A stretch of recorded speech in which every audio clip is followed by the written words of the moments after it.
So hello student, welcome to college study Delhi university. आज हम शुरू करने वाले हैं unit third of international business, जिसका हम टॉपिक आज पढ़ने वाले हैं international trade and BOP. So पहला टॉपिक है इंस्ट्रूमेंट ऑफ ट्रेड कंट्रोल।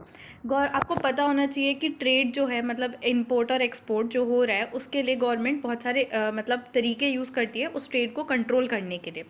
पहले जो मतलब इन तरीकों को दो पार्ट में डिवाइड करा है, पहले टैरिफिक मीजर्स और दूसरा नॉन टैरिफिक मीजर्स।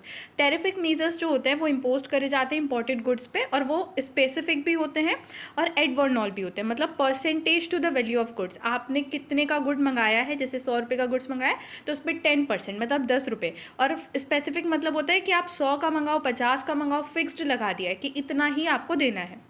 दूसरा होता है नॉन टैरिफिक मीजर्स।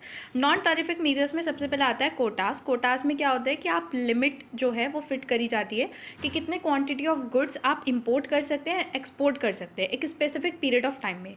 दूसरा है लाइसेंसेस। लाइसेंसेस का मतलब है कि इंपोर्टर को एज वेल एज एक्सपोर्टर को पहले लाइसेंस लेना पड़ेगा कुछ भी ट्रेड करने से पहले।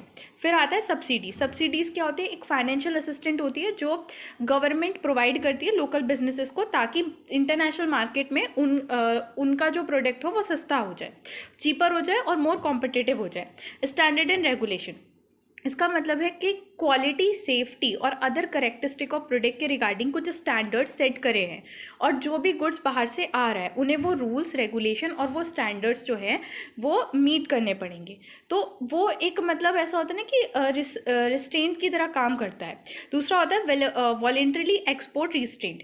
ये एक एग्रीमेंट होता है एक्सपोर्टिंग और इम्पोर्टिंग कंट्रीज़ के बीच में, जहाँ पे एक्सपोर्टर एग्री करता है कि वो इतनी ही क्वांटिटी ऑफ गुड्स को सप्लाई करेगा दूसरी कंट्री में। मतलब आप पहले से डिसाइड कर लेते हो कि जैसे एप्पल सप्लाई करना है तो मैं 100 एप्पल ही आपकी कंट्री में एक्सपोर्ट करूँगा, ऐसा।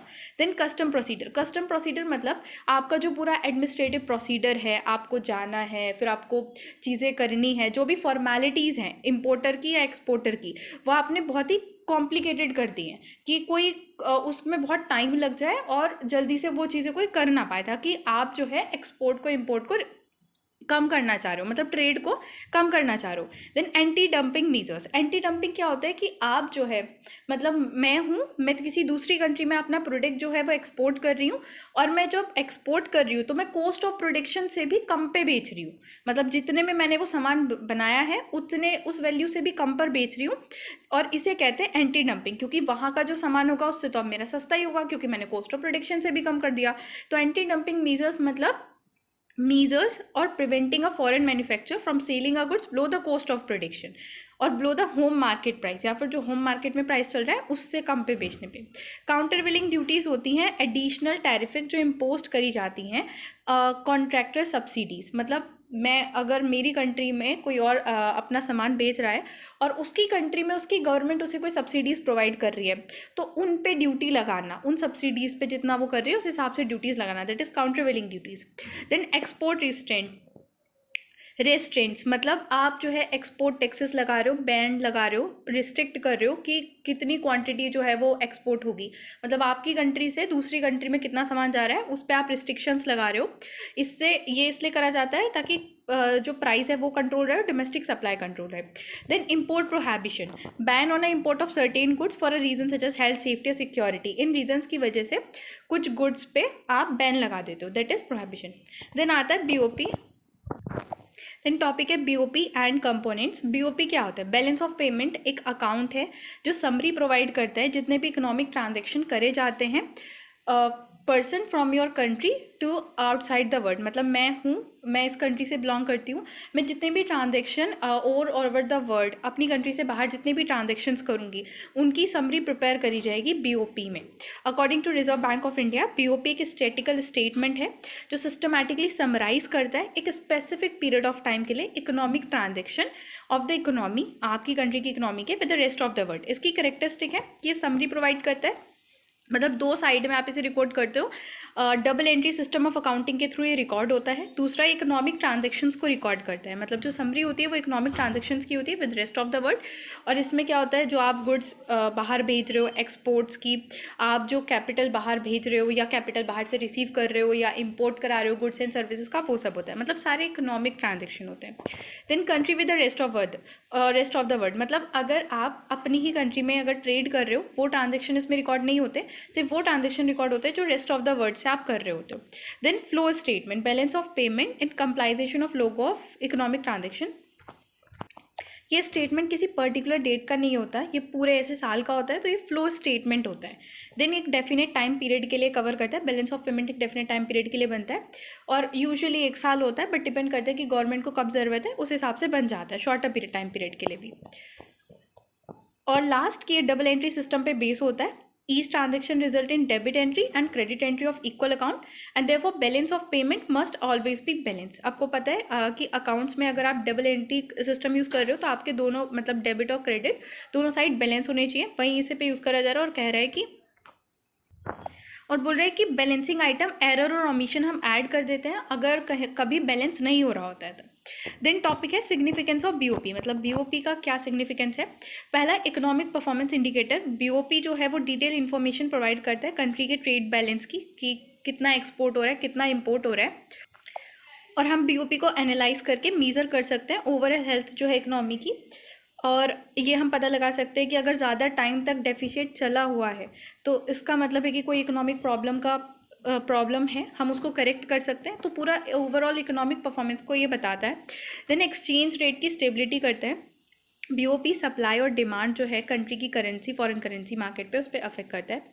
Surplus can leads to currency appreciation. अगर आपका बीओपी सरप्लस में चल रहा है तो आपका करेंसी एप्रिसिएशन हो सकता है, बट अगर आपका डेफिशिएट में बीओपी चल रहा है तो आपका करेंसी डेप्रिसिएशन होगा। और सेंट्रल बैंक बीओपी को मॉनिटर करता है और उसके हिसाब से मॉनेटरी पॉलिसीज़ का डिसीजन भी लेता है। Then investment decision. BOP reveals the level of foreign direct investment and portfolio investment, indicate how attractive a country is for foreign investment. BOP ये बताता है कि कितना ज़्यादा फॉरेन डायरेक्ट इन्वेस्टमेंट या पोर्टफोलियो इन्वेस्टमेंट आया है, क्योंकि वो कैपिटल अकाउंट में आप रिकॉर्ड करते हो ना। और ये भी बताते हैं कि मतलब कितना ज़्यादा आया है इन बाहर से फॉरेन इन्वेस्टमेंट, मतलब फॉरेन इन्वेस्टर्स के लिए आपकी कंट्री कितना अट्रैक्टिव है, वो ये चीज़ बताता है। Positive capital account suggest confidence in a country economic perspective. Investors use BOP data to access the risk of investing in a country. Last deficit may indicate the potential currency depreciation or economic stability. ये बता रहा है कि अगर positive capital account है तो इससे confidence बढ़ता है एक पर्सन का कंट्री की इकोनॉमी को लेके। और इन्वेस्टर्स भी बीओपी का डेटा यूज़ करते हैं किसी कंपनी में इन्वेस्ट करने से पहले। अगर बहुत टाइम तक डेफिशिएट चल रहा है तो इसका मतलब है कि करेंसी डेप्रिशिएट हो रही है और इकोनॉमिक इनस्टेबिलिटी है। Then policy formulation. Government BOP का डेटा यूज़ करती है अपनी ट्रेड पॉलिसीज़ बनाने के लिए। टैरिफ कितने लगाने हैं, ट्रेड एग्रीमेंट कितना करना है, इम्पोर्ट एक्सपोर्ट के रेगुलेशन क्या होंगे, ताकि बैलेंस ट्रेड प्रमोट कर सके। और बीओपी जो है वो फिस्कल और मॉनेटरी पॉलिसी को भी आपकी अफेक्ट करता है। Then international relation. BOP help in understanding the economic relation between the country. Persistent imbalance can lead to trade dispute और नेगोशिएशन फॉर ट्रेड एग्रीमेंट। अगर बहुत टाइम तक आपका बीओपी इम्बैलेंस चल रहा है तो ट्रेड डिस्प्यूट भी हो सकता है, और हो सकता है कि आप ट्रेड एग्रीमेंट को दोबारा नेगोशिएट करो ताकि आपका जो बीओपी है वो बैलेंस में आ सके। फिर इंटरनेशनल ऑर्गेनाइजेशन जैसे IMF है, वो भी बीओपी डेटा को यूज़ करती है फाइनेंशियल असिस्टेंस और पॉलिसी एडवाइस प्रोवाइड करने के लिए। Then debt management. बीओपी के अंदर डेटा होता है कि कंट्री ने बाहर से कितना डेट लिया है, कितनी डेट सर्विस पेमेंट उन्हें करनी है, जो बहुत ही ज़रूरी है आपका इंटरनेशनल डेट ऑब्लिगेशन को मेंटेन रखने के लिए। और बीओपी को देख के आप पॉलिसी बना सकते हैं कि आपकी कंट्री को कितना डेट अभी ले सकती है वो, या कितना नहीं लेना है, या कैसे मैनेज करना है ताकि डेट क्राइसिस ना हो। Then sectoral analyse.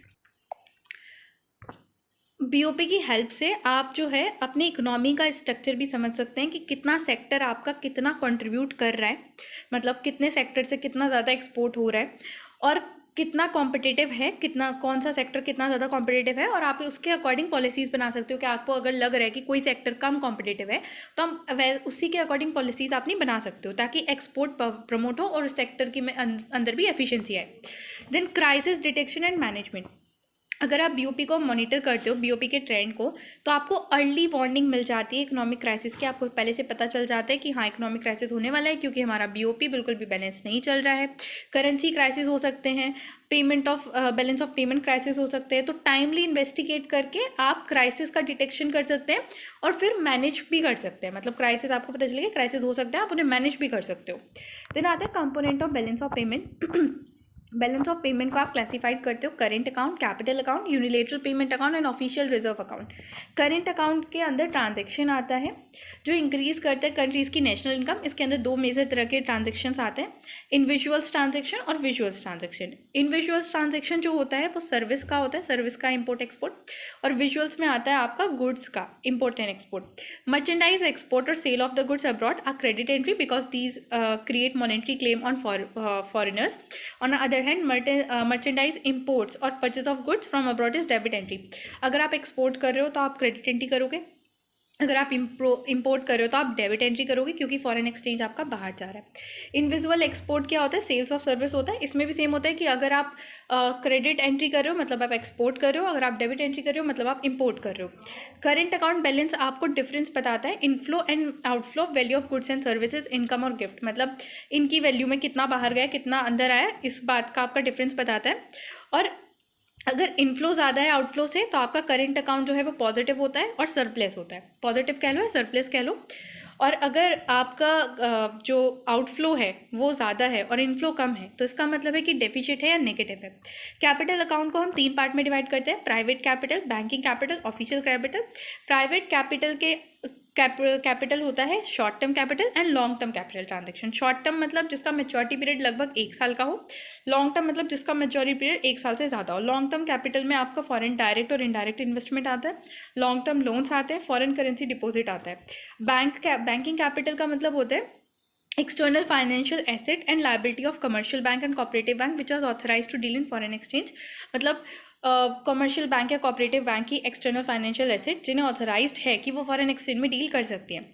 Official capital refers to as the reserve bank of India holding in foreign currency और special drawing right with the government.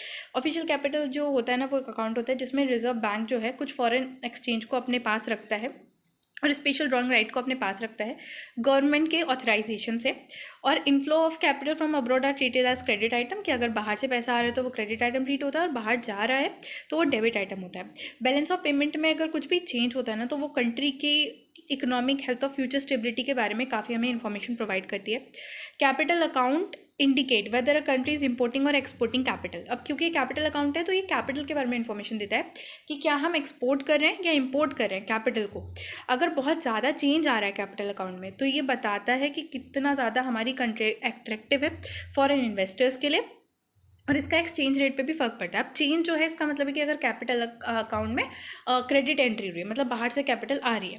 फिर आता है unilateral transfer account. Unilateral transfer account एक one way transfer होता है money, goods या services का, कि एक पार्टी दूसरे को सामान दे रही है लेकिन दूसरी पार्टी एक्सचेंज में क्यों नहीं दे रही। एक बायलेटरल होता है, बायलेटरल में क्या होता है कि आप सामान देते हो आपको एक्सचेंज में भी कुछ मिलता है, बट यूनिलेटरल में सिर्फ आप देते हो आपको एक्सचेंज में कुछ नहीं मिलता।